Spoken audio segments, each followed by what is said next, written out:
Welcome back, or welcome for the very first time. Tonight, we're going to drift back, far back, into the gaslit streets and cobbled alleys of a city where time moved slowly and the fog never quite cleared. So if you're already in bed, tucked in and warm, all you need to do now is let your breathing slow, let your thoughts soften, and allow yourself to wander gently into the past. This is Boring History for Sleep, and this is How to Survive Victorian London. Let's begin with Part 1. Waking up to the fog. Part 1. Waking up to the fog. In Victorian London, the day didn't begin with alarm clocks or smartphone notifications. Instead, it began with a slow creep of light filtered through thick soot-stained curtains and a heavy, choking fog that blanketed the city like a damp woolen cloak. You would awaken to the muffled sounds of horse-drawn carts echoing against narrow cobblestone alleys. The air smelled faintly of coal smoke, river mist, and the lingering staleness of yesterday's boiled cabbage. If you were lucky enough to sleep in a modest room above a shop, you'd rise from a lumpy straw mattress that creaked under your weight. If you lived in the East End, perhaps your bed was simply a wooden crate padded with rags, shared with a sibling or two, and maybe a curious rat or three. The first task of survival was simple, but essential. Get out of bed before the cold sank too deeply into your bones. Coal was expensive, and firewood was a luxury. Many homes didn't even bother lighting a hearth until evening, so you learned to dress fast, preferably without letting your feet touch the freezing floorboards for too long. Your undergarments were likely still damp from yesterday's wash, washed not with soap, but with cold river water and elbow grease. But you pulled them on anyway, followed by layers of wool and linen. Coats, shawls, or scarves weren't for fashion. They were shields against the damp that clung to every surface, even your skin. Then came the boots, if you owned a pair. Most working people in London had only one, and it was expected to last through years of cobbling and patching. Slipping them on was like fitting your foot into a stiff, reluctant brick. Before breakfast, if there would be any, you prepared yourself for the streets, for the world beyond your door, a city of chimney smoke and narrow alleyways, filled with street vendors, drunks, dogs, and the ever-present threat of disease. But that was for later. For now, you stood by the window, rubbed a circle into the foggy glass with your palm, and looked out at Victorian London, your battlefield, your home, and the place you had no choice but to survive. Part 2. The Cold Breakfast Ritual. After braving the chill of the morning, the next step in surviving a day in Victorian London was breakfast, or, more often, the absence of one. For the working class, breakfast was rarely warm, rarely filling, and never leisurely. The idea of a full English was reserved for the wealthy. For most Londoners, the first meal of the day was practical, simple, and based entirely on what was available, or what hadn't spoiled overnight. You might begin your day with a piece of stale bread, tough as leather but soaked slightly in water or weak tea to make it chewable. Butter, if you had any, was thinly scraped, often more for show than taste. Jam was a luxury. Meat was a dream. Eggs? Maybe on Sundays. Maybe, if you worked in a shop or as an errand boy, you ate quickly, standing, hunched beside the hearth if it was lit, or beside the open window if it wasn't, letting the morning damp keep you awake. If you were a domestic servant in a larger home, you rose earlier than everyone else and ate last, often finishing the leftovers of the master's meal. And if you were poor enough to live in one of the city's crowded lodging houses, you might eat nothing at all and simply sip tea made from reused leaves 3 days old. Still, there was a strange comfort to the routine. You knew the sounds: the rattle of the teapot lid, the scrape of knife on bread, the creak of a wooden chair. These tiny rituals gave structure to days otherwise uncertain, and in London, structure could mean survival. Once your meager breakfast was finished, you wiped your hands on your apron, wrapped your coat tighter, and stepped out into the soot-swirled streets. The city didn't wait. The factory bell would ring, the markets would open, and the day would begin, whether your belly was full or not.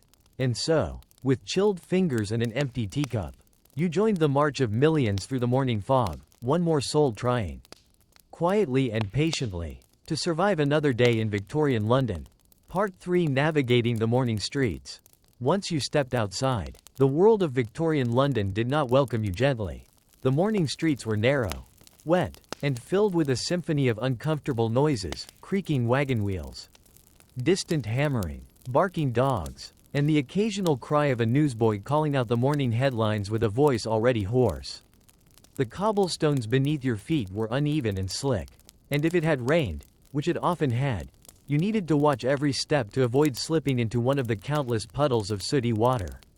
Worse still were the piles of horse manure, dropped regularly by the many carts and carriages passing through the maze of alleyways and main roads.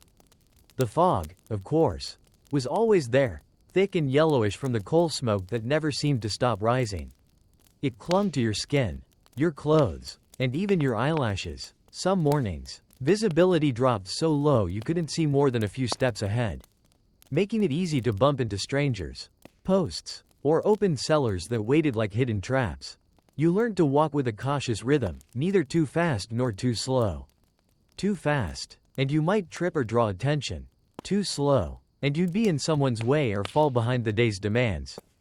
You passed all sorts of people, chimney sweeps already streaked with soot, ragged children barefoot in the chill, fishmongers setting up stalls, and bankers in high collars hurrying with umbrellas tucked under their arms. All of them shared the same streets but lived in entirely different Londons.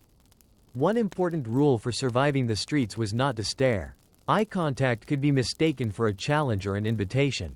Depending on whom you met, it was safer to look slightly down, keep moving, and blend in, and above all, stay away from the gutters, both the literal and the social kind. Because in Victorian London, falling into either could mean the difference between surviving and vanishing. Part 4: Avoiding the crowds. Catching the smells. As the morning wore on, Victorian London began to swell with people. Crowds moved like slow rivers, thick with bodies, noise, and smells that clung to you like the ever-present fog. There were no personal bubbles in London streets. You brushed shoulders with chimney sweeps still streaked with soot, fishwives balancing baskets atop their heads, porters hauling sacks on crooked backs, and newspaper boys weaving through the press with shouted headlines about royal appearances or mysterious disappearances. The city never smelled clean. In fact, the air carried a dense, confusing bouquet. Horse dung mixed with coal smoke, raw fish with brewing beer, rotting cabbage with wet wool. Every breath was a gamble, sometimes sharp and metallic, sometimes earthy and sour, but always something. There were no public trash bins. Waste was often dumped straight into the gutters, or out of upper-story windows with only a quick "garde as low" as a warning. You learned to walk close to the buildings, but not too close, because the walls were rarely dry, and mysterious drips were best avoided altogether. Navigating the crowds required both patience and rhythm. You followed the flow, never pushing too hard, never stopping abruptly. Those who did risked an elbow, a shove, or a shouted insult. You had to learn to read the crowd, anticipate when it would bunch or break, and find space where none seemed to exist. And amidst it all, you watched your pockets. Pickpockets, known then as cut purses or dippers, were skilled at separating a distracted pedestrian from their coins. You kept your hand in your coat, not for warmth, but for security. Getting through the crowd wasn't just about walking. It was about surviving the press of humanity, where anonymity offered safety, and attention could cost you more than your breakfast. Part 5: The sounds beneath the smoke. In Victorian London, silence was rare. The city breathed, creaked, and clattered with a rhythm of its own, a slow, endless murmur beneath the smoke and fog. There was the steady clip-clop of horseshoes on cobblestones, echoing through the narrow streets like a heartbeat. Each carriage seemed to bring its own soundtrack, the jangling of harness buckles, the crack of a whip, the shouted instructions from a driver high above the crowd. From the docks came the grunts of dockworkers and the deep groans of ships unloading cargo, boxes, barrels, sacks of grain, chains dragged across stone, ropes slapped against wooden beams. And always, always, the cries of vendors, each one announcing their goods in a practiced chant that rose above the city noise like a strange urban melody. Fresh mackerel, caught this morning, rags, bones, any old rags or bones, hot chestnuts, still steaming, warm your hands. The soundscape wasn't just noise, it was information. It told you the time of day, the part of town you were in, and whether a crowd was gathering somewhere you should avoid. Occasionally, a church bell would toll in the distance, slow and heavy, marking the hour, or a funeral procession passing nearby. Children's laughter might break through the fog, though more often it was the squabble of boys chasing each other barefoot through alleyways or the harsh voice of a nanny commanding order. For newcomers, the noise could feel overwhelming, but for those who lived it day after day, it became as familiar as their own breath.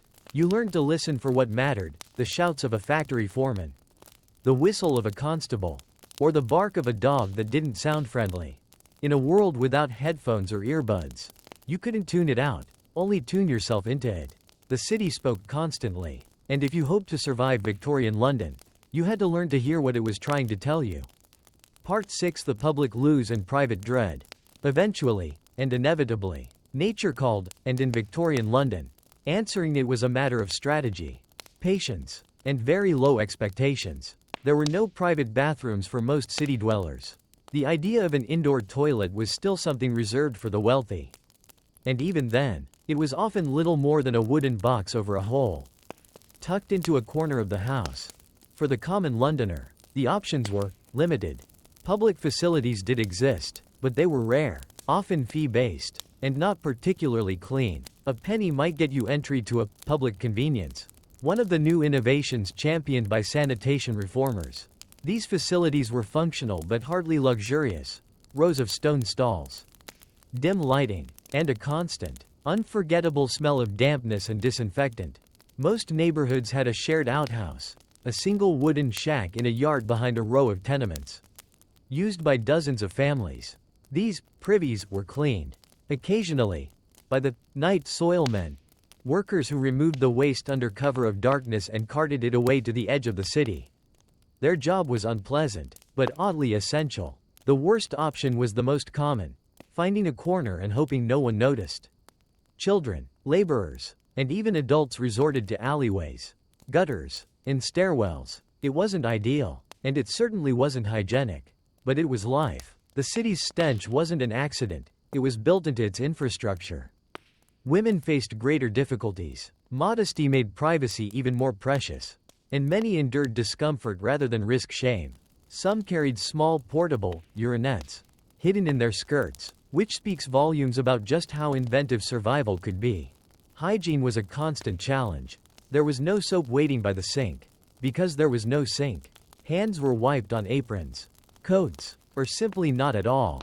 The idea of bacteria was still just a theory to most, and disease flourished in the damp corners of the city.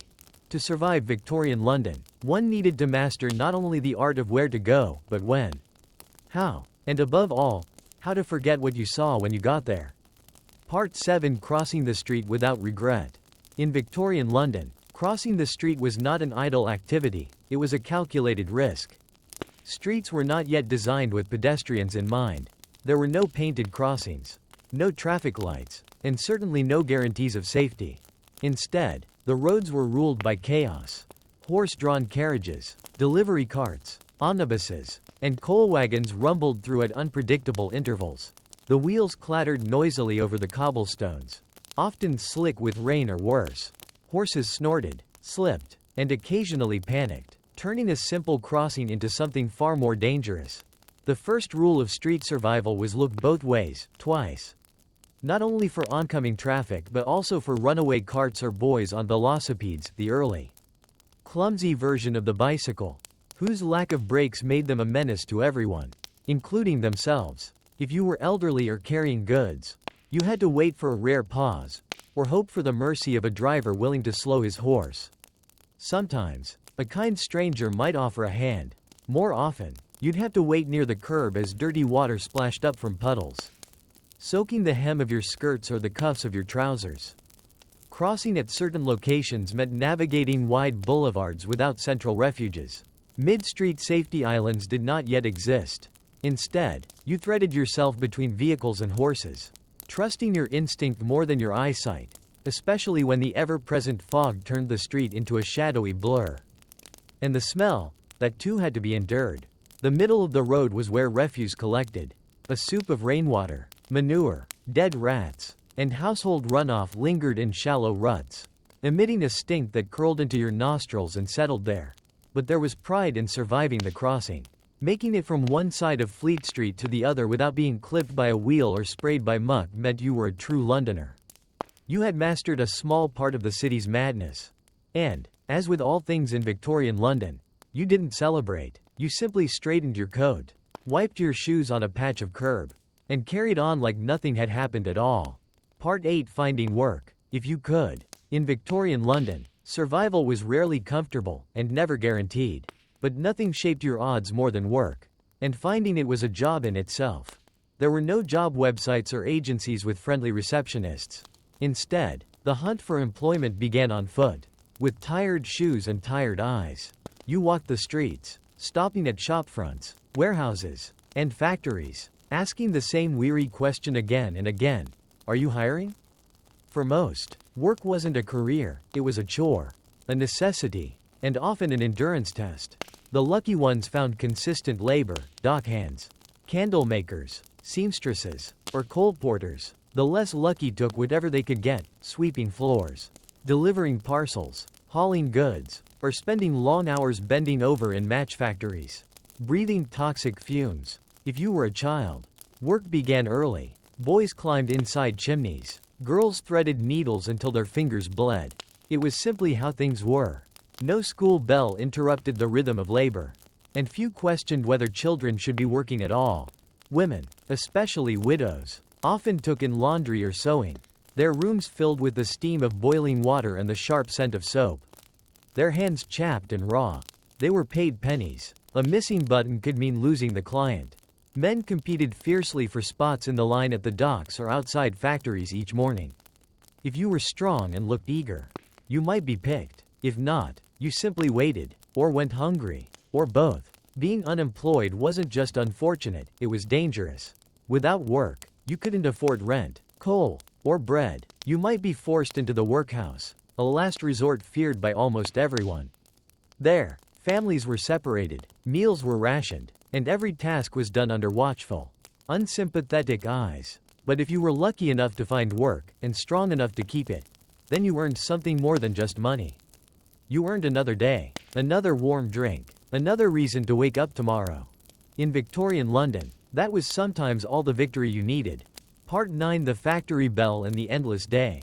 If you were one of the thousands employed in a factory, your day began not with the sun, but with the bell. The factory bell rang early, often before dawn, and it didn't wait. It clanged through the fog and echoed down alleys, reminding everyone within hearing distance that their time no longer belonged to them. It belonged to the machines. Factories in Victorian London were not kind places. They were vast, loud, and filled with smoke and steam.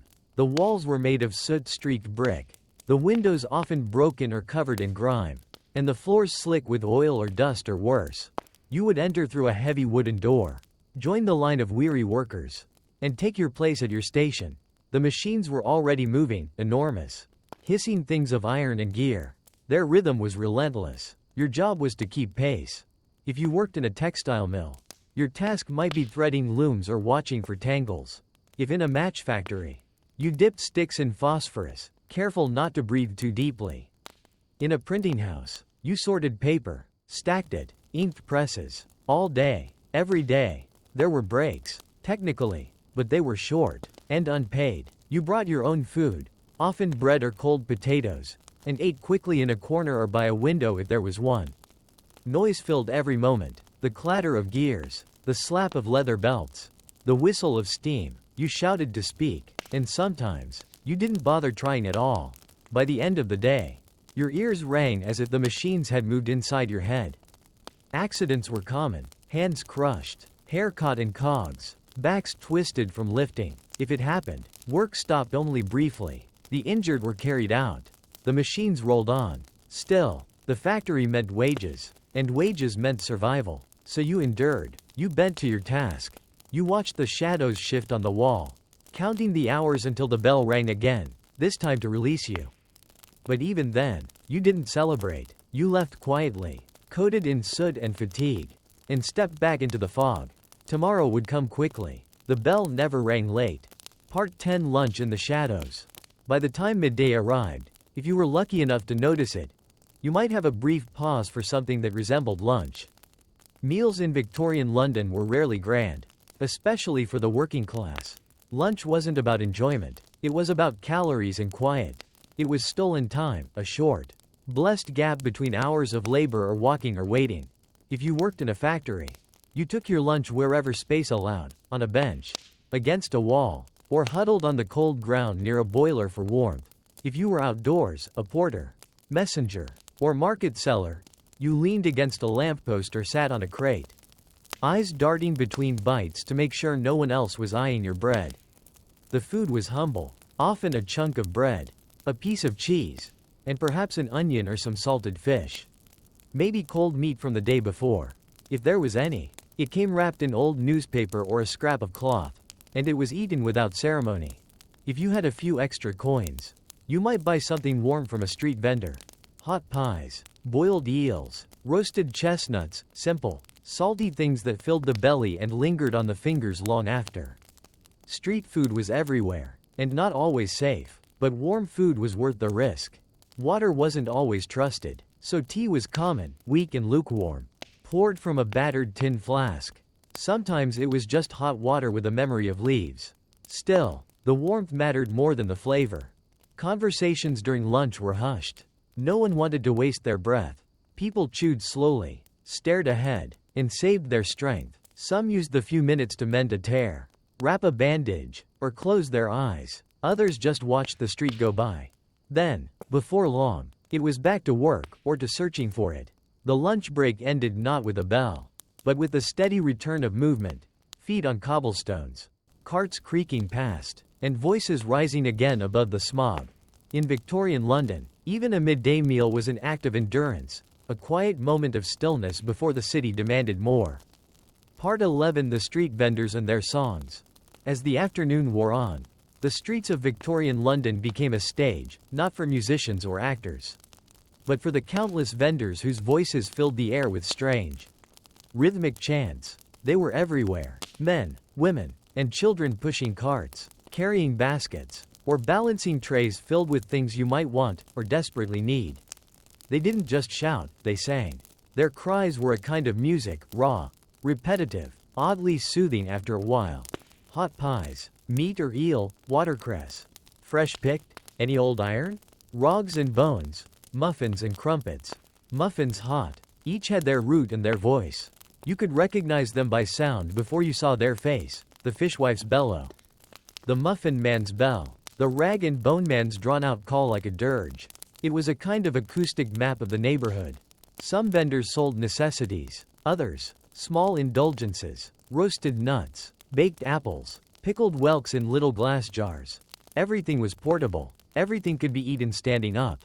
Children followed some carts, begging for scraps. Dogs sniffed after others, hoping for a dropped crust.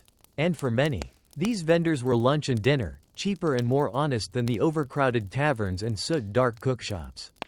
Not all vendors were welcome.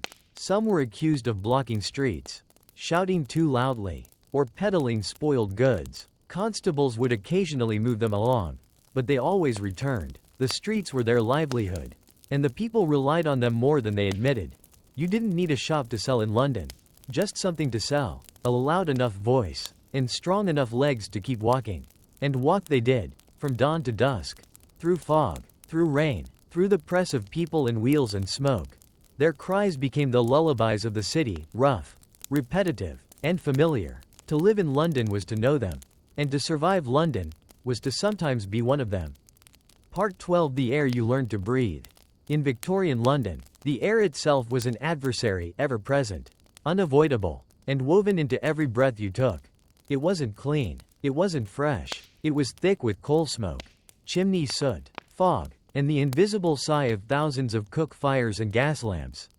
The locals had a name for it, London particular, a polite phrase for the choking, yellow-gray haze that could blind you at midday and leave a taste like ash in your mouth. When the fog came thick, which it often did, you could barely see the length of your arm. Lamps glowed faintly, like candle stubs under a blanket. Carriages disappeared into clouds, only to emerge feet away, their wheels soaked and their drivers coughing. The smell was a stew of things not meant to be mixed: burning coal, manure, human waste, damp wool, and the ever-present rot of the Thames. The river, even when out of sight, made its presence known with a sweet, sour reek that clung to your clothes long after you'd left its banks. Doctors warned of miasma, bad air said to cause illness. They didn't yet know about bacteria. But they weren't wrong to be afraid. The air carried more than soot. It carried disease. Tuberculosis, bronchitis, and pneumonia found easy homes in lungs that breathed London air day after day. To cope, people tied scarves over their mouths or rubbed vinegar on handkerchiefs before stepping outside. Windows were closed to keep the fog out, though it often crept in anyway. Under doors and through cracks. Like a patient intruder, children coughed constantly. The old wheezed in every season. Even the strong cleared their throats with a rasp that never quite went away.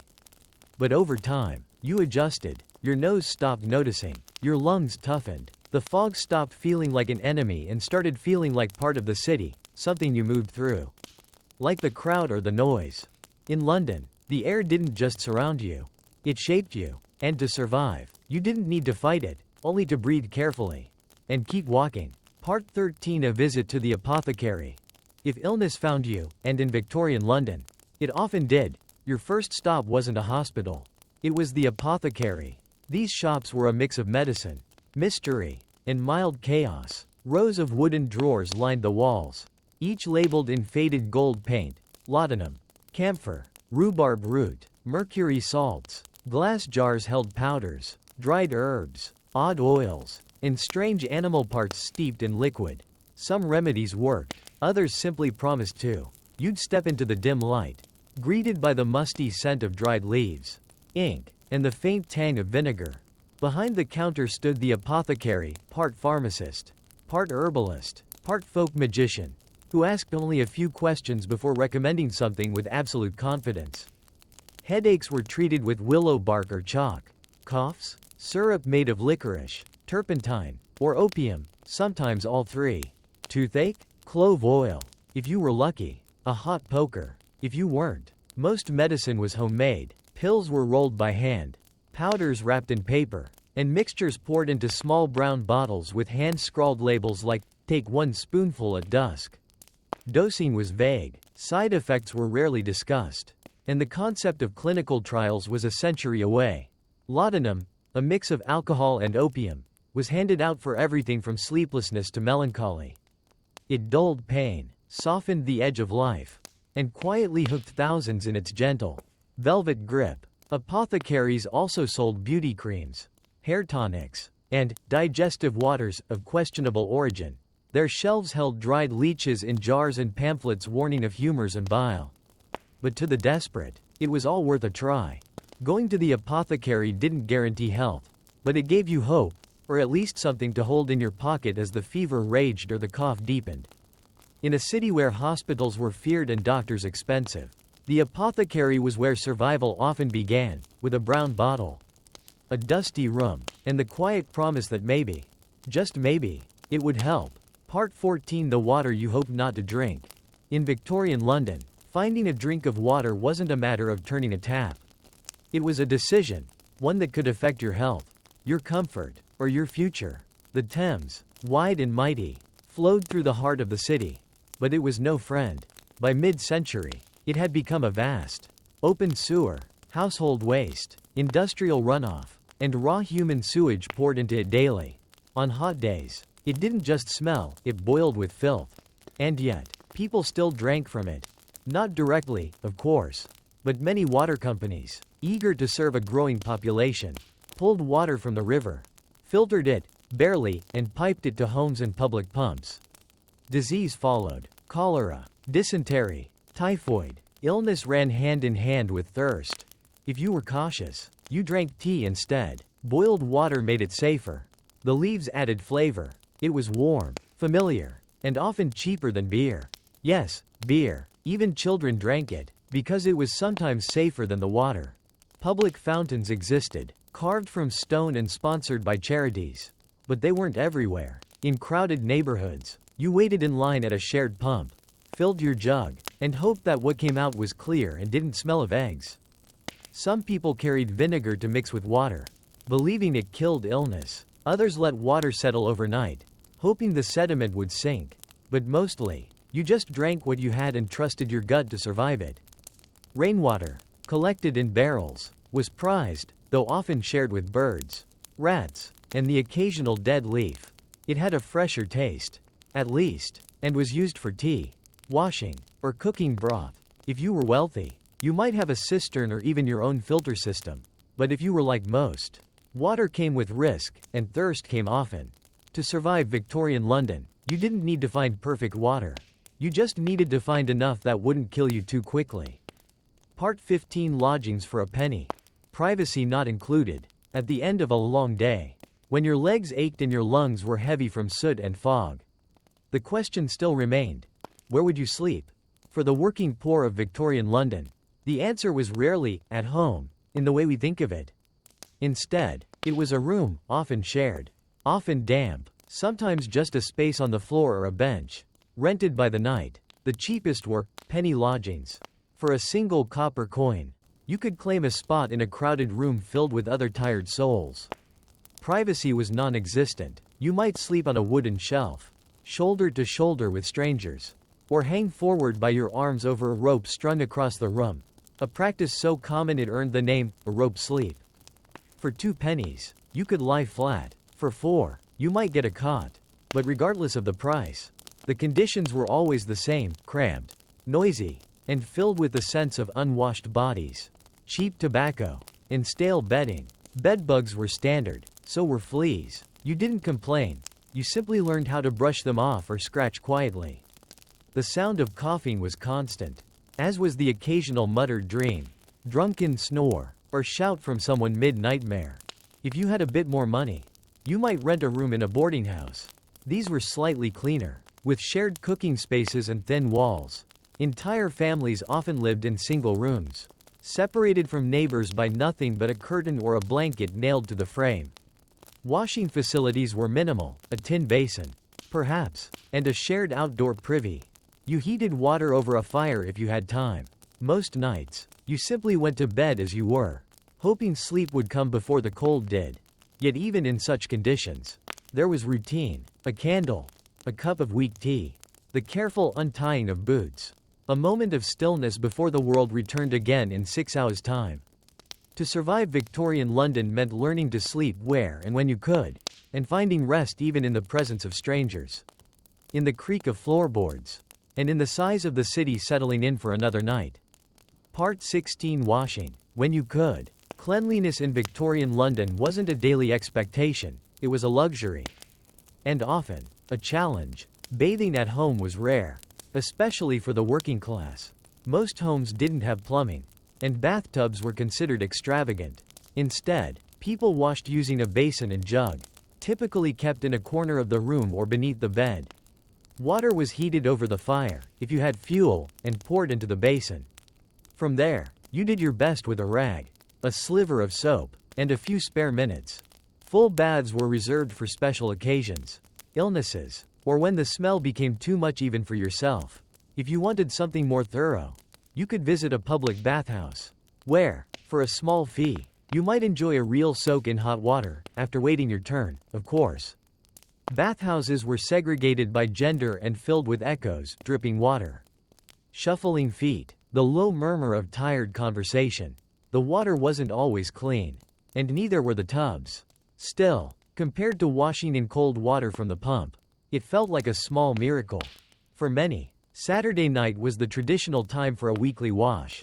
Families took turns using the same tub of water, eldest to youngest, often reusing the same bath water, darker with each new body.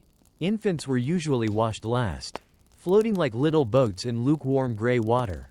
Hair was another ordeal. There were no modern shampoos. People used egg yolks, vinegar, or soap flakes, depending on what they could afford. Combing took time, and head lice were common, combed out with fine metal teeth and plenty of patience. Laundry was its own separate nightmare. Clothes were boiled, scrubbed on washboards, wrung out by hand, and hung to dry where space allowed: stairwells, windowsills, or even over the foot of the bed. Still, in spite of all that effort, grime was a part of life. Your boots were always muddy. Your collar was always faintly yellow. Your fingernails never quite clean. And yet, no one expected perfection. To survive Victorian London, you learned to live with a certain layer of dust, and appreciated the rare moments when warm water, steam, and soap allowed you to feel briefly, blissfully, clean. Part 17. The clothes that weren't quite yours. In Victorian London, clothing was not about fashion, at least not for the poor. It was about survival, warmth, modesty, and above all, making do. New clothes were rare. Most people wore second-hand garments, passed down from relatives, purchased from rag shops, or bought cheap from street vendors who specialized in what was politely called previously worn attire. Coats were patched, trousers were mended at the knee and cuff, dresses were let out or taken in, depending on the body that inherited them. Buttons never matched, and seams were often stitched by tired hands late at night, by candlelight. For men, a simple woolen jacket and cap were typical, practical and dark to hide the dirt. For women, long skirts, aprons, and shawls layered over blouses and stays. Children wore miniature versions of adult clothing, often several sizes too large or small.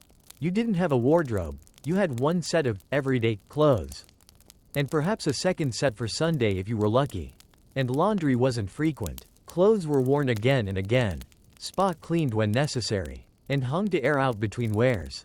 Boots were prized possessions. If they had soles, they were worn until holes appeared.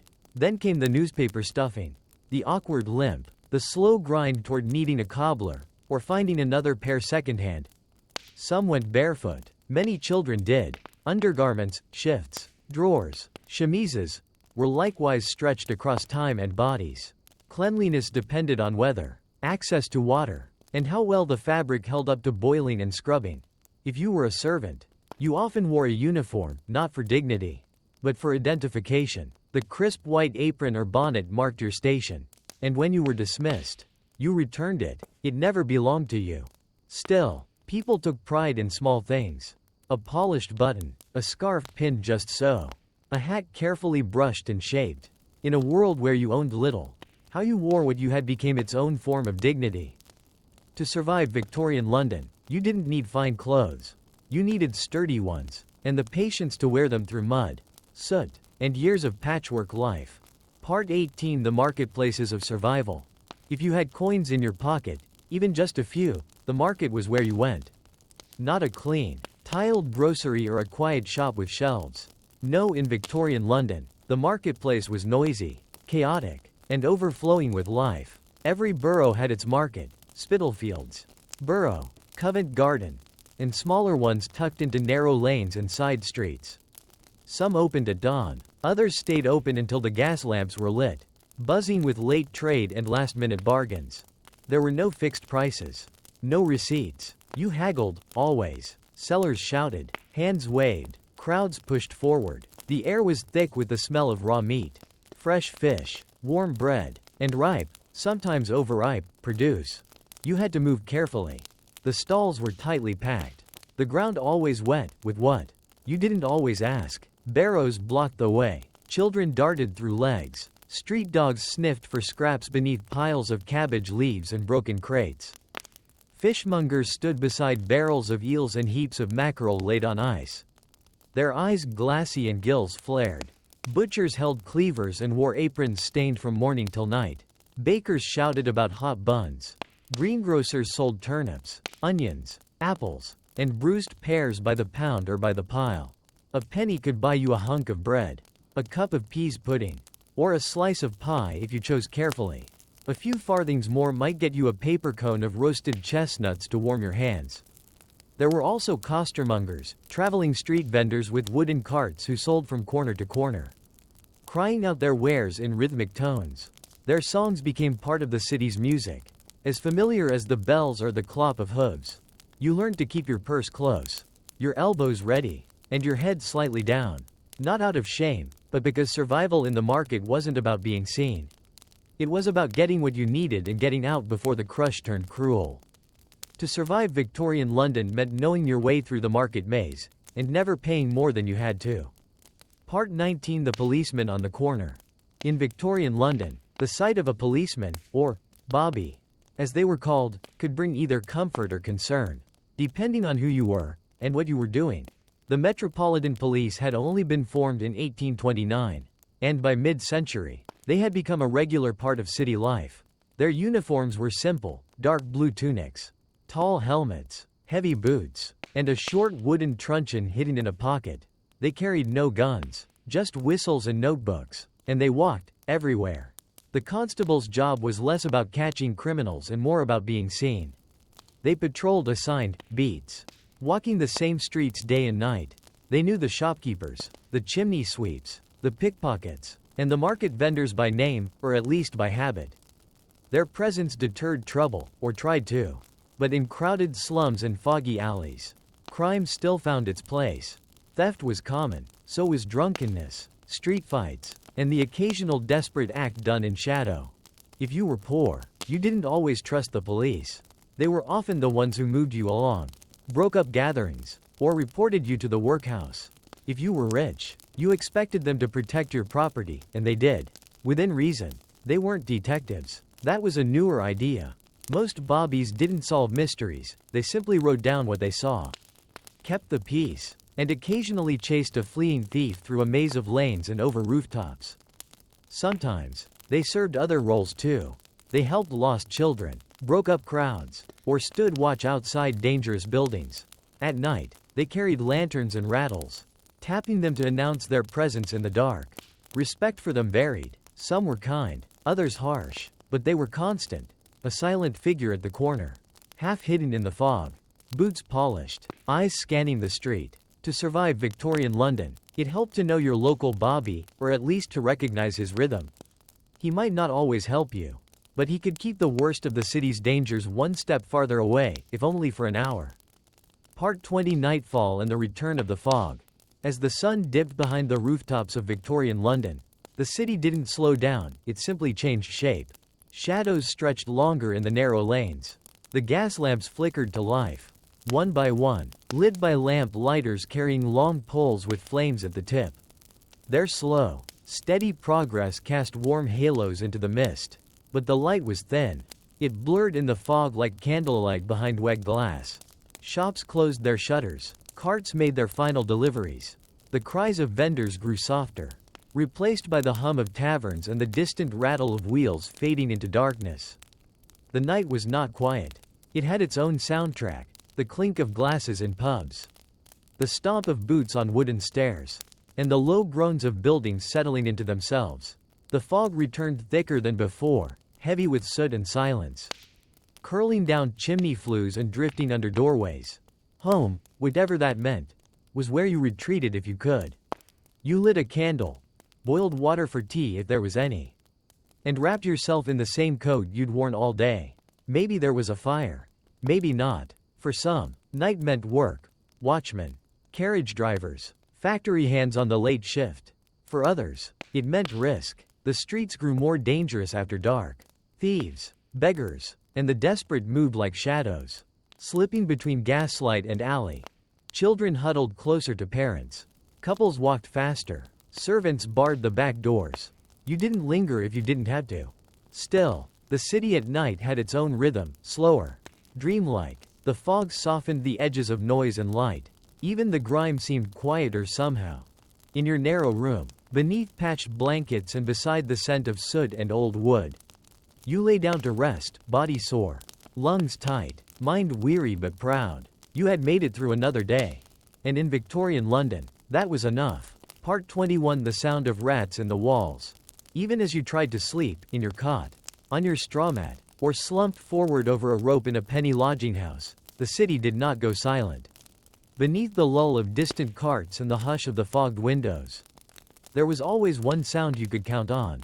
The rats. They were everywhere in Victorian London, behind walls, under floorboards, in cupboards, drains, alleyways, in cellars. The scratching began quietly, faint scrapes and rustles just beyond reach, growing louder the longer you lay awake. Sometimes they fought, squealed, or knocked something over in the dark. They lived on what the city discarded, and London discarded a lot. Every gutter, every pile of waste, every market stall at closing time left behind a banquet. Rotten cabbage, fish heads, bits of bread, dead things no one wanted to name. The rats came in droves. In poorer homes, it was common to see one scurry across the hearth or vanish behind a sack of coal. Children were taught not to scream. You simply coexisted, setting traps if you could afford them, or banging on the walls when the noise got too close. In wealthier homes, the rats kept out of sight, but they were still there, in the cellars, in the pantries, chewing through bags of flour or nesting behind woodpiles. Even Queen Victoria's London wasn't free of their company. Cats helped, of course. So did terriers, trained to catch and kill as many as they could. Rat catchers were hired in some neighborhoods, carrying cages and long sticks, offering to clean basements for a fee, or to sell the live rats for blood sport. Diseases followed the rats, so did fleas, but people had little choice. You sealed your bread, tied your blankets, and hoped tonight the scratching would stay distant, just another part of the night's background music. To survive Victorian London, you didn't need to defeat the rats. You only needed to outlast them, night by night, hour by hour, until morning came and the city stirred again. Part 22: The smog that lingered in your lungs. You woke up coughing, not loudly, not enough to alarm anyone. Just a soft, dry bark from the back of your throat. A reminder, a souvenir from the air you breathed yesterday, and every day before. Victorian London's smog wasn't just a morning nuisance or a curious weather pattern. It was a constant presence, a gritty, oily fog that wormed its way into homes, lungs, and laundry. You didn't just breathe it. You wore it, you swallowed it, you coughed it back out into the world again. It came from coal, mostly. Nearly every home and building in the city burned it, in fireplaces, in cook stoves, in industrial furnaces. The smoke rose in great clouds, mixing with the river mist and the breath of a million people. What resulted was often called a pea souper, a yellow-green fog so thick you could lose your way walking just a few feet from your door. It clung to your hair. It coated windows, blackened walls, and settled over the city like a woolen blanket soaked in ash. On bad days, people tied handkerchiefs around their faces and carried lanterns in broad daylight. Children developed a rattle in their chest by the age of 6. The elderly wheezed, street sweepers coughed between strokes of their brooms, and the graveyards, quietly, kept filling. Doctors called it fog fever or bronchial complaint. They prescribed rest, vinegar vapors, and weak tea. None of it helped much. But what could you do? You still had to work, to walk, to move through it, so you adapted. You opened the window for a moment, then closed it again before too much fog crept in. You shook the soot from your shawl. You stirred your tea and ignored the dark flecks floating on its surface. You cleared your throat before speaking. Always. The smog didn't care who you were, rich or poor, child or chimney sweep. You breathed the same air. The difference was whether you had the strength to recover from it. To survive Victorian London, you didn't need clean air. You just needed enough breath left at the end of the day to do it all again tomorrow. Part 23: The sounds of the tenement at night.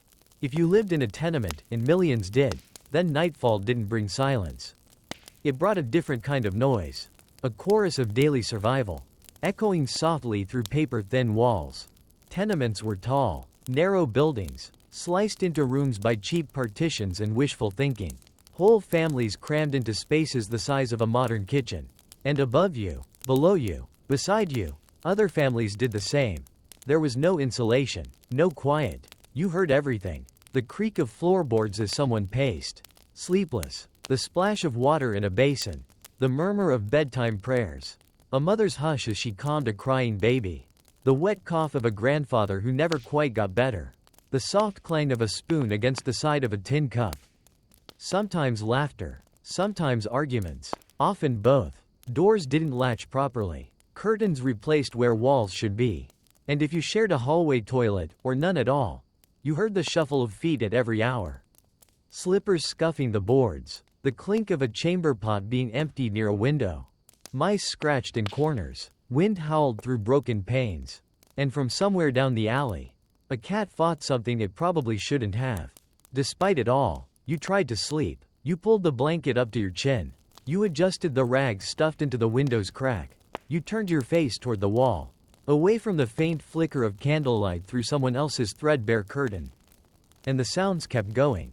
But strangely, they became comforting over time.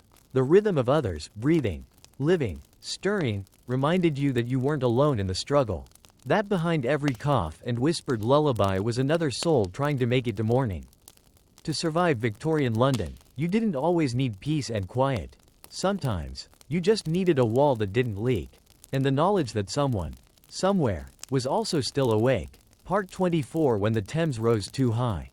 The Thames was the heart of London, a wide, winding artery that fed the city's trade, ferried its goods, and flushed away its secrets. But it was not a gentle river. And sometimes, it rose too high. When it did, the flooding began. You'd wake to a damp smell before you saw the water, a mildew-slick scent rising from the floorboards, creeping through walls and around your boots. Then came the squelch, the drip, the quiet panic. In the lower parts of the city, Lambeth, Rotherhithe, Poplar, flooding was a way of life. A few days of hard rain, a high tide, and suddenly the streets turned into canals. Water rose through grates, seeped through cellars, and poured under doorways with lazy confidence.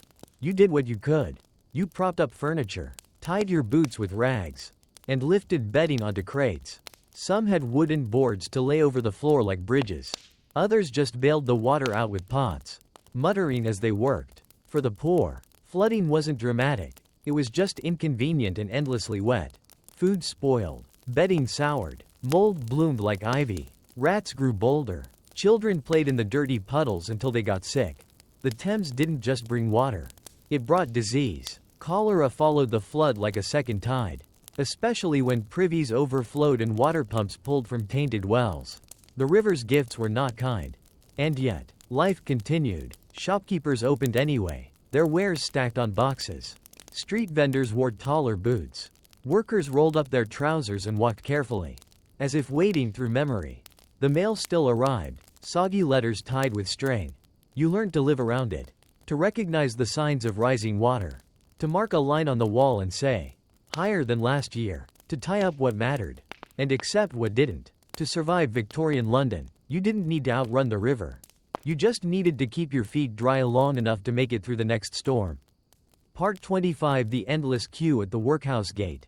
If all else failed, if your wages vanished, if your health gave out, if your landlord turned you into the street, there was still one last place left. The workhouse. It stood at the edge of neighborhoods like a shadow made of stone, tall, cold, orderly, and unloved. It promised shelter, food, and work, but everyone knew it offered those things with a cost. The cost was freedom. Outside the iron gate, a queue often formed at dusk. Men with hollow cheeks, women carrying thin children, the elderly wrapped in threadbare coats, all waiting in silence, their eyes on the heavy doors. There was no shame left. Hunger had eaten that already. You'd be processed at the gate, name, age, reason for applying. Then came separation, husbands from wives, mothers from sons, siblings split by gender and age. Each went to a different wing. Once inside, you belonged to the schedule. The food was plain, gruel, bread, weak broth, enough to keep you upright. The beds were rows of cots in echoing halls. The windows high and small. Every morning, the same bell. Every evening, the same prayers. Discipline was strict. Rules governed every movement, every portion, every conversation. You worked, too, always. Breaking stones, picking oakum, scrubbing floors, sewing uniforms. Not to earn money, but to earn your keep. If you were too ill or too old, you were sent to the infirmary wing, not a place for recovery, but a quiet waiting room for the end. People feared the workhouse. They avoided it at all costs. But when there were no coins, no friends, no bread, and no bed, it was there. It was always there. And sometimes, people left again, when work returned, when family reclaimed them, when luck turned. Until then, you endured. You folded your hands. You bowed your head at supper. You learned the rhythm of the bell, the shape of the corridor, the weight of a quiet that never quite let you sleep. To survive Victorian London, you didn't need to avoid the workhouse. You just needed to remember who you were, even when everyone else forgot. Part 26. The chimney that needed cleaning. If you were small, poor, and unfortunate, there was a good chance your future pointed upward, into a chimney. Chimney sweeping in Victorian London wasn't a profession. It was a punishment passed off as work. And the ones who did it best were children, tiny, thin, and desperate. Boys as young as 5 were hired, often sold or orphaned, to master sweeps. Who housed them in sheds or basements and sent them into chimneys with brushes, scrapers, and bare hands. They were called climbing boys.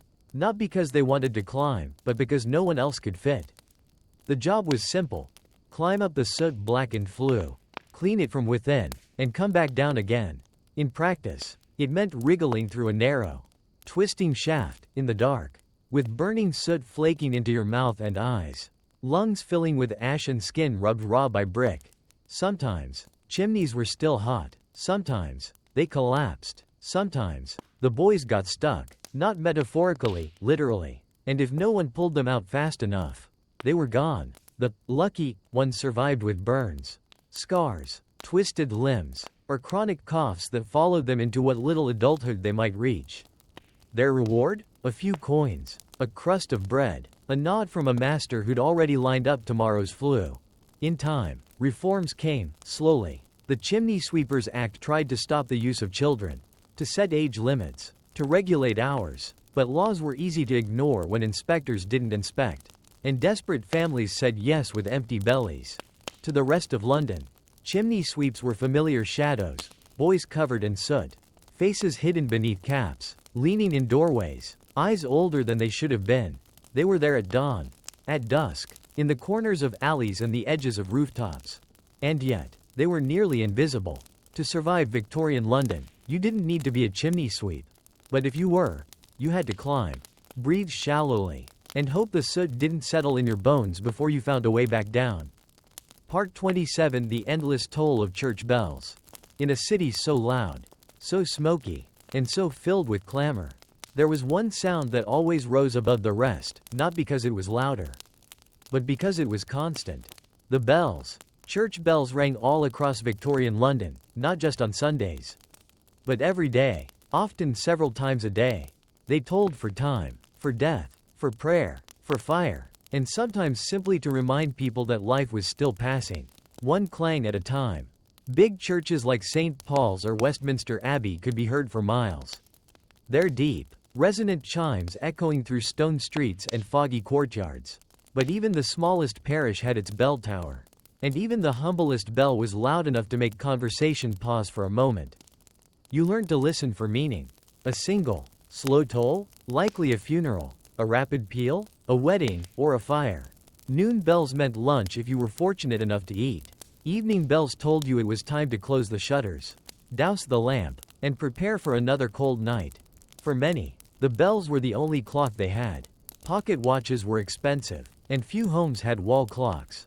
Instead, people marked their lives by the bells: when to rise, when to work, when to stop. Children grew up to the rhythm of bells. Lovers met beneath them. Workers paused beneath them. The dying listened to them through open windows in crowded rooms.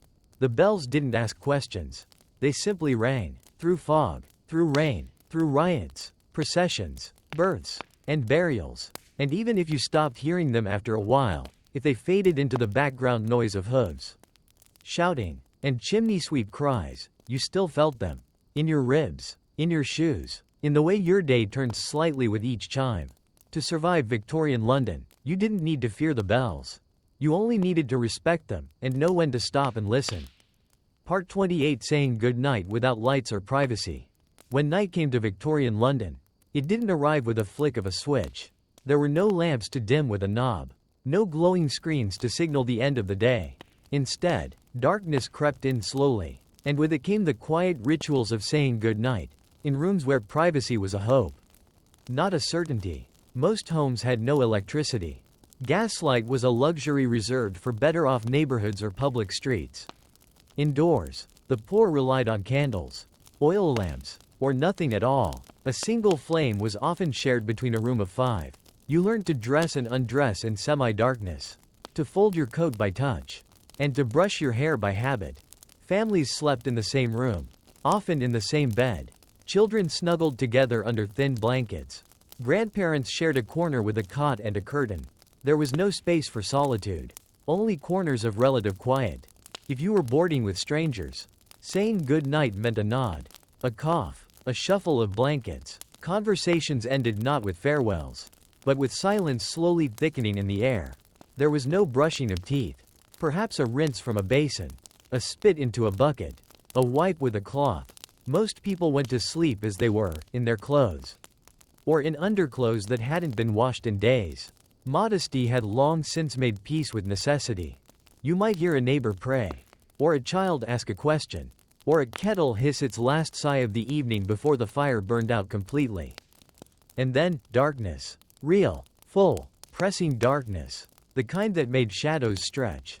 And the creak of a board sound like a footstep. The kind that made you still, listening for rats. Or rain. Or the breath of someone beside you. And in that darkness, you tried to sleep. Not to dream, dreaming was a luxury. But to rest. To quiet the ache in your feet. To forget, if only for a few hours. The soot on your skin and the chill in your spine. To survive Victorian London, you didn't need perfect comfort. You just needed a moment of stillness. And the courage to close your eyes in the dark. Part 29. Listening to the night, creaks, coughs, and distant hooves. Even after the candles burned down and the last sighs of conversation faded. Victorian London didn't go silent. It never did. The city had its own nighttime music, soft, scattered, and constant. You could lie awake in the dark and hear the layers of it drifting in through thin walls and rattling windows. It was how you knew the city was still breathing. There were the creaks first, old timbers shifting in buildings that leaned slightly to one side after decades of coal fires and damp winters. The groan of stairs settling. The scratch of something small in the attic or under the bed. Familiar, expected, almost comforting. Then the coughs. From the room next to yours. Or the floor below. Dry coughs. Deep coughs. Coughing fits muffled by blankets. Tuberculosis never really slept. It stirred in the chests of a dozen strangers. And echoed lightly through the boards. Farther out, from the street, came the sound of hoofbeats, slow and hollow. A cart passing on its last delivery. A hansom cab returning from a late appointment. Each one rhythmic and soft. Fading as it turned a corner into fog. Sometimes, you heard voices. A man singing to himself. A woman crying quietly. A couple arguing in short, sharp whispers through a broken window pane. Sometimes footsteps. Fast, then gone. Or the ring of a constable's heel as he tapped along the cobbles with his lantern raised. And sometimes, nothing at all. Just the hum of the city's stillness. Like it was resting between thoughts. You didn't fear the sounds. You grew used to them. They became part of sleep itself, the backdrop to your dreams. Or the thing you focused on when dreams wouldn't come. They reminded you that you weren't alone. That the city was full of others. Listening just like you. From beds no softer than yours. To survive Victorian London, you didn't need silence. You just needed to learn the difference between dangerous sounds and the ones that meant home. Part 30. Why you'd probably give up by day 2. After a single day in Victorian London, of coughing through fog, dodging carts, enduring the endless noise and smells, and standing in line for bread that tasted like dust, a modern person might very well sit down in the middle of the street and declare, "That's enough." And honestly, who could blame you? Shoes were stiff and full of holes. Beds were cold and made of straw. Every sip of water felt like a gamble. Privacy didn't exist. And the toilets, well, there usually weren't any. You couldn't escape the crowds. Or the soot. Or the constant ache in your shoulders from carrying things you couldn't afford to replace. And if you got sick, your best option was syrup made from opium and hope. You'd be exhausted, not just tired, but bone-deep weary, from walking everywhere. From being watched. From standing in queues. From holding your tongue so you didn't offend someone with more coins in their pocket. You'd wonder when you last sat on something soft. When your hands were last truly clean. When the air last smelled like nothing. And yet, the people of Victorian London endured. They worked. They laughed. Sometimes, they fell in love. They played music in the streets. They kept their scarves pinned. Their boots patched. And their heads down when it rained soot. They found ways to survive. Not because it was easy, but because it was the only option. They stitched joy into small things. A cup of tea. A warm brick in bed. A smile from a neighbor. And they passed that endurance down, one cracked knuckle. One soup pot. One candle stub at a time. To survive Victorian London, you didn't need to be strong all at once. You just needed to make it through today. And then tomorrow. And then the next day, with or without clean socks. Part 31. The cup of tea that saved the evening. In a world as cold and crowded as Victorian London, There was one small comfort you could nearly always count on, even when the food was gone. The air was foul, and your boots were damp. A cup of tea.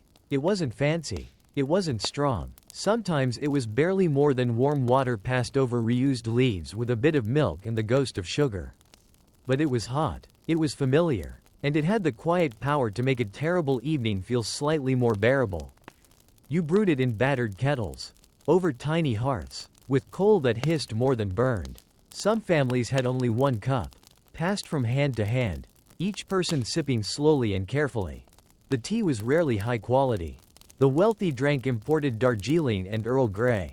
The poor drank what was cheap, stale, or sold by weight at the market, often mixed with dried leaves, twigs, or even brick dust if the seller was dishonest.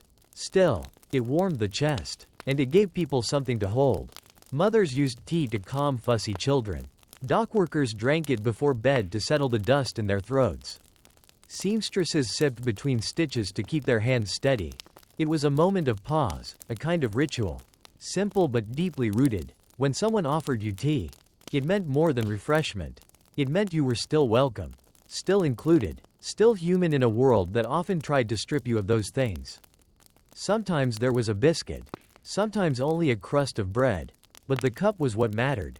Even in the workhouse, tea was served, watered down, of course. But there, and in hospitals, it was given as medicine, warmth, and comfort all in one. In the end, to survive Victorian London, you didn't just need strength or stamina. You needed small mercies, and nothing, truly nothing, was smaller or more merciful than a chipped cup filled with warmth. Passed between tired hands at the end of a long, smoke-filled day. Part 32. When it rained, it poured indoors too. In Victorian London, rain didn't just fall on the streets, it often made its way inside. Settling in corners, dripping down walls, and soaking into floorboards that were already tired from too many winters. Roofs, for the poor, were patchworks of tile, wood, and hope. A few missing shingles or a rotted beam could turn an evening drizzle into a bedroom shower.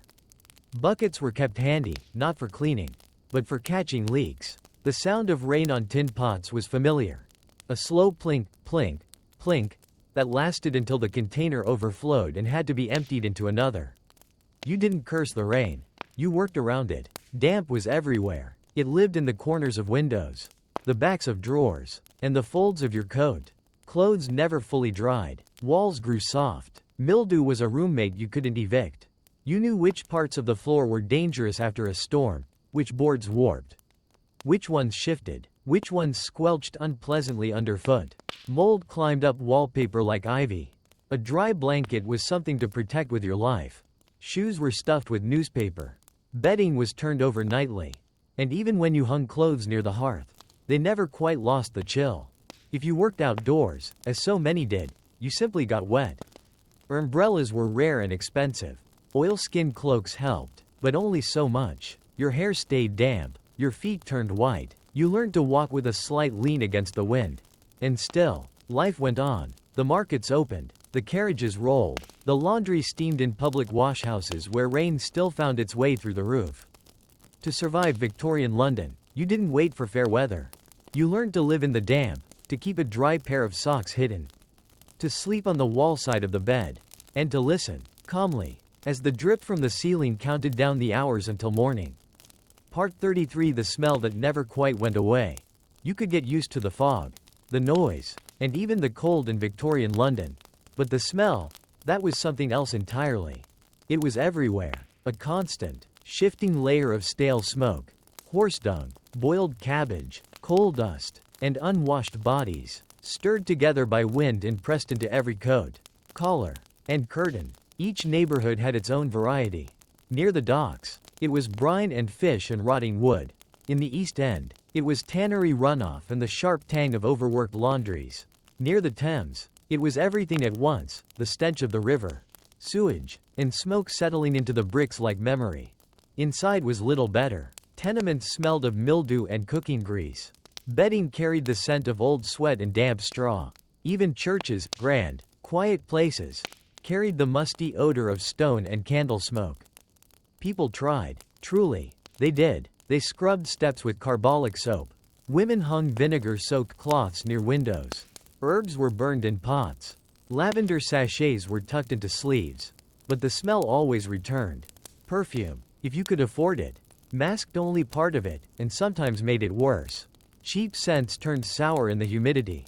Stronger ones clashed with the natural perfume of soot and humanity. Children didn't notice. The elderly had stopped noticing. But visitors, newcomers, they noticed immediately. They pulled scarves over their noses. They frowned. They whispered behind gloved hands. For Londoners, the smell was like the background hum of a crowded room. Always there, sometimes louder, sometimes softer, sometimes shockingly bad, but never completely gone. And eventually, you stopped flinching. You stopped noticing entirely, until you left the city for a day and returned. Only to be greeted by it again like an old, familiar friend. To survive Victorian London, you didn't need to remove the smell. You just had to live with it, in your hair, in your boots, and in the folds of your coat where the wind never quite reached. Part 34: The long walk that was just called going somewhere. In Victorian London, if you wanted to go anywhere, to work, to market, to church, to the pub, you didn't check a bus schedule or call a carriage. You walked, everywhere, all the time. Feet were your most reliable form of transport. The cobblestones didn't break, the fog didn't delay them, and as long as your boots held together, or your soles hadn't yet worn through, you kept moving. A short walk in Victorian London could easily mean a 40-minute trudge. People thought nothing of walking 3 or 4 miles to work and back each day. The rich had carriages, the poor had shoes, or sometimes just willpower. The streets were uneven, sometimes flooded, sometimes slick with horse droppings or coal dust. You learned to step around puddles without looking down, to walk with your elbows in, dodging carts and crowds, to recognize the sounds of danger behind you, fast footsteps, clattering hooves, shouted warnings. If your feet hurt, you kept going. There were no orthotics, no rest stops, just a place to lean for a minute if the constable didn't move you along. Children walked beside their parents on tired legs, learning early not to ask, how much farther? Shoes were patched again and again. Leather was rubbed with lard or oil to keep it soft. Soles were stitched, nails hammered, anything to avoid the cost of a new pair, which could take a week's wages or more. And yet, walking wasn't always miserable. Sometimes, it was the only time you had to think, to move at your own pace, to nod at familiar faces or smell fresh bread as you passed a bakery. Some people even walked for pleasure. On rare days off, strolling in Hyde Park, or down the river if the wind was kind. To survive Victorian London, you didn't need speed. You just needed a steady stride, a decent pair of boots, and the patience to keep going. No matter how far, just around the corner, really was. Part 35: When the doctor was the last resort. In Victorian London, seeing a doctor was not a routine event. It was a last resort, something you did when all the tea, tonics, and whispered prayers had failed.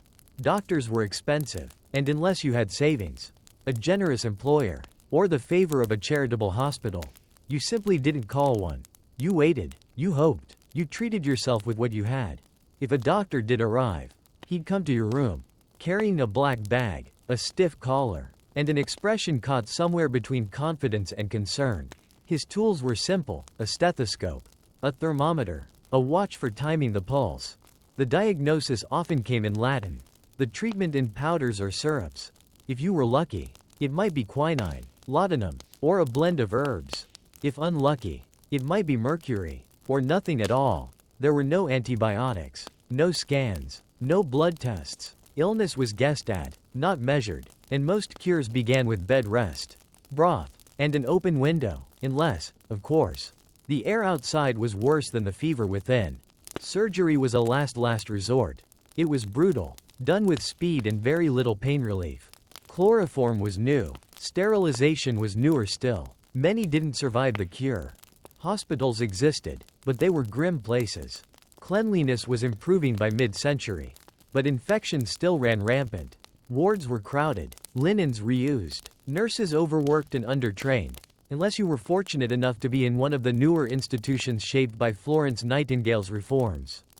So most people relied on home remedies: mustard plasters, onion poultices, cod liver oil. Neighbors whispered advice. Grandmother's boiled bark. You tried not to cough too hard or bleed too long.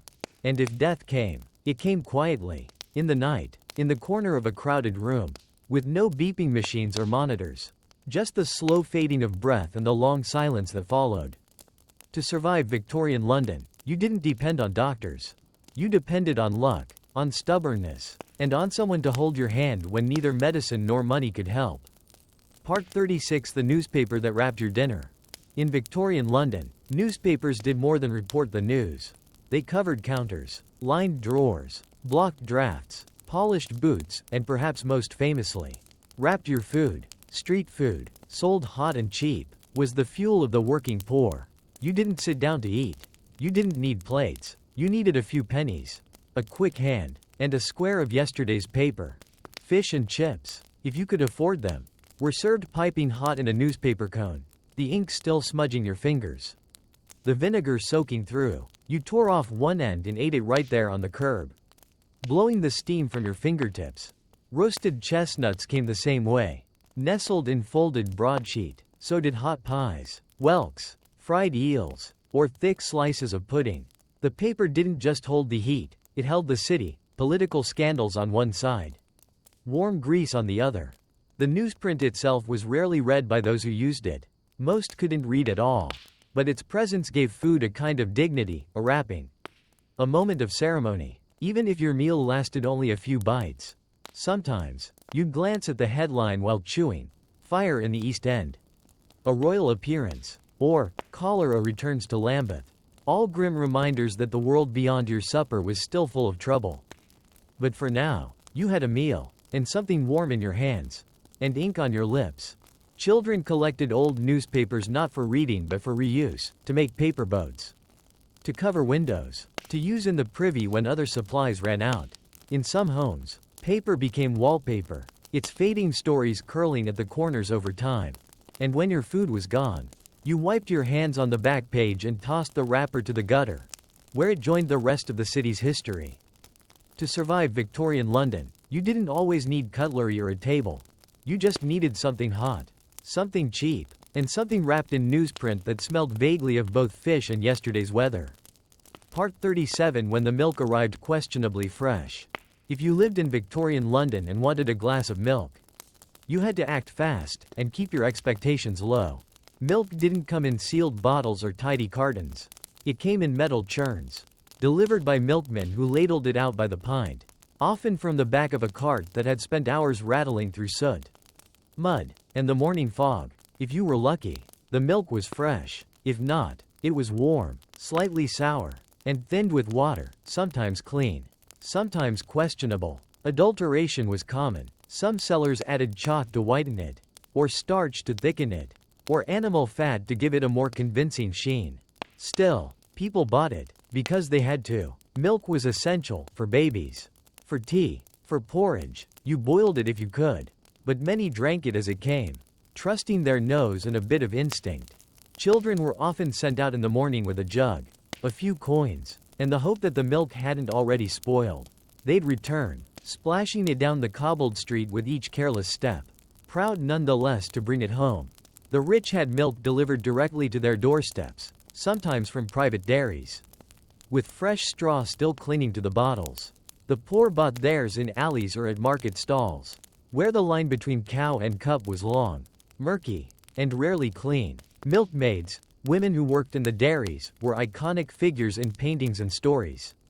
But in reality, their jobs were hard, thankless, and often cold. Cows were kept in city sheds, fed on brewery waste, and milked in dim corners before dawn. Sickness followed bad milk, typhoid, tuberculosis, diarrhea, but people drank it anyway. Because there weren't many choices. And because, most days, it was just close enough to fresh. To survive Victorian London, you didn't need perfect milk. You just needed a strong stomach, a short memory, and enough heat to boil away your doubts, if not the chalk. Part 38: Laundry day wasn't a day off. In Victorian London, doing the laundry wasn't a chore, it was an entire event. A test of endurance, strength, and tolerance for icy water and blistered hands. For most families, laundry day came once a week, usually Monday, not because it was convenient, but because Sunday was for church, and Monday was for boiling, scrubbing, wringing, drying, and hoping it wouldn't rain. You didn't just throw something in. You soaked it. You stirred it in a copper pot over a coal fire with soap flakes or lye. If you couldn't afford proper soap, you used soda ash or even sand. The water stung your knuckles. The steam filled the room.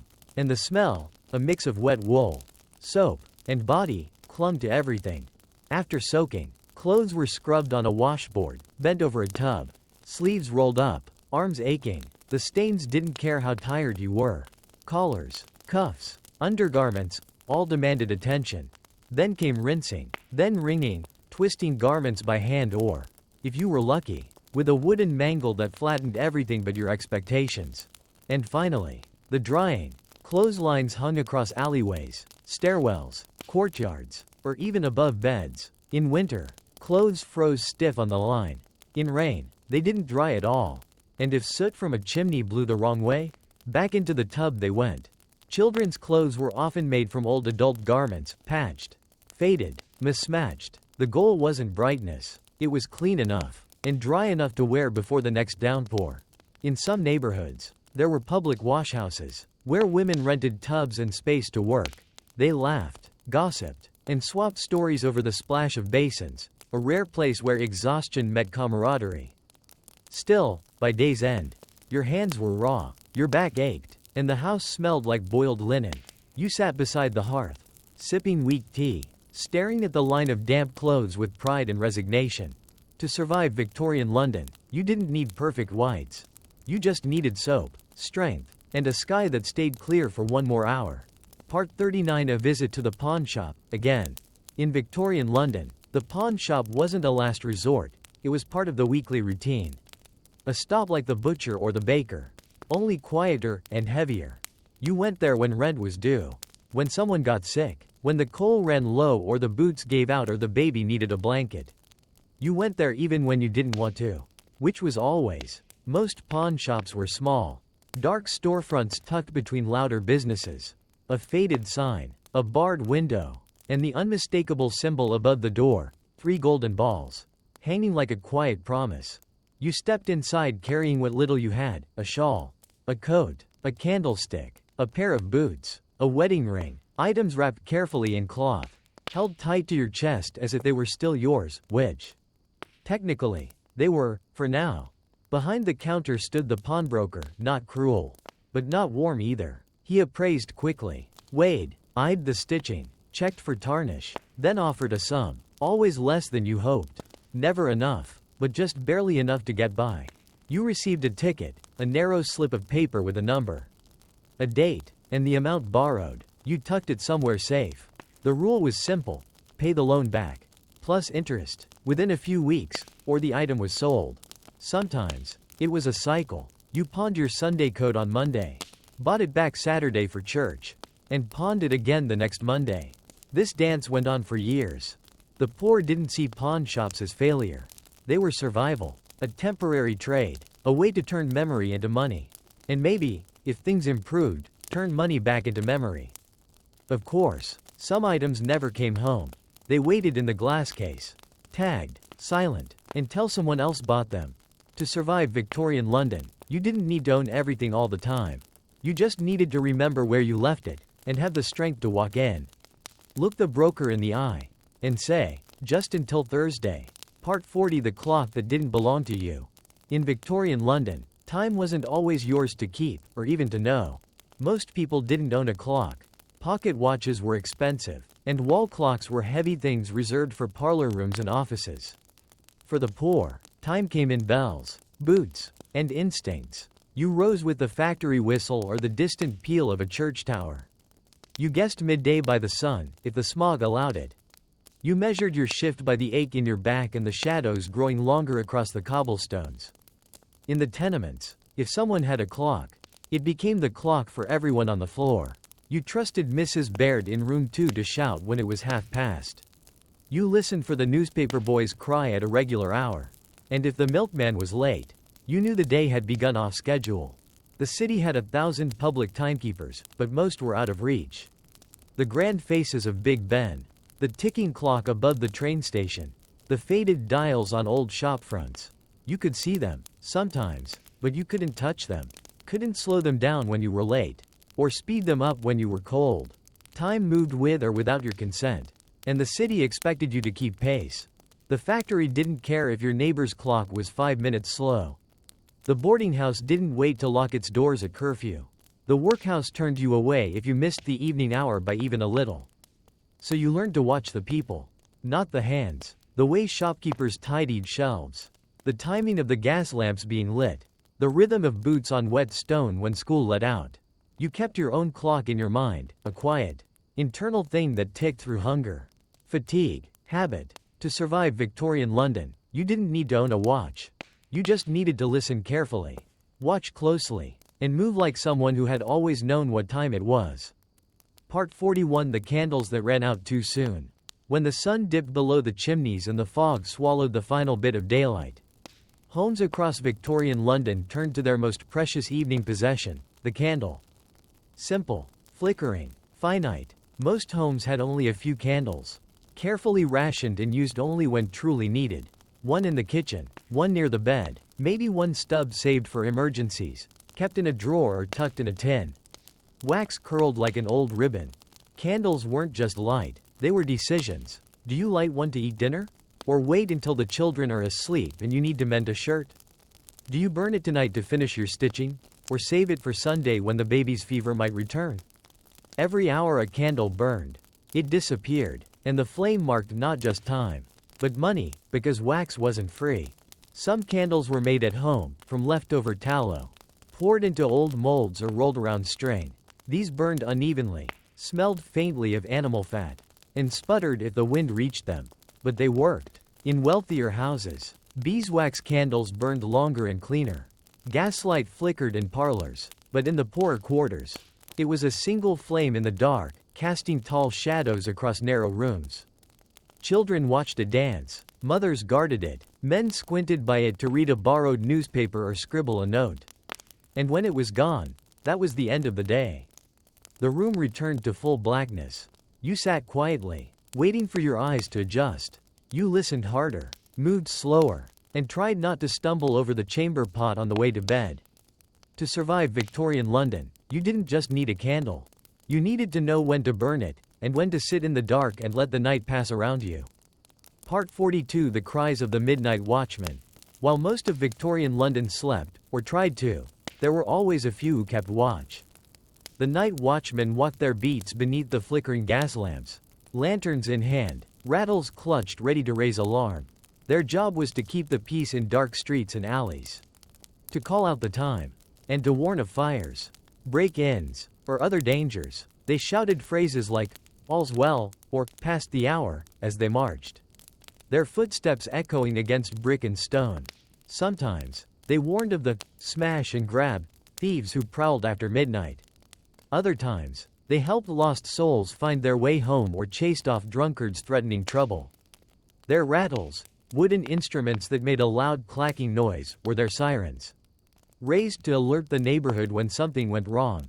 Though the job was hard, lonely, and sometimes dangerous, watchmen were a familiar part of the night, a steady presence in a city full of shadows.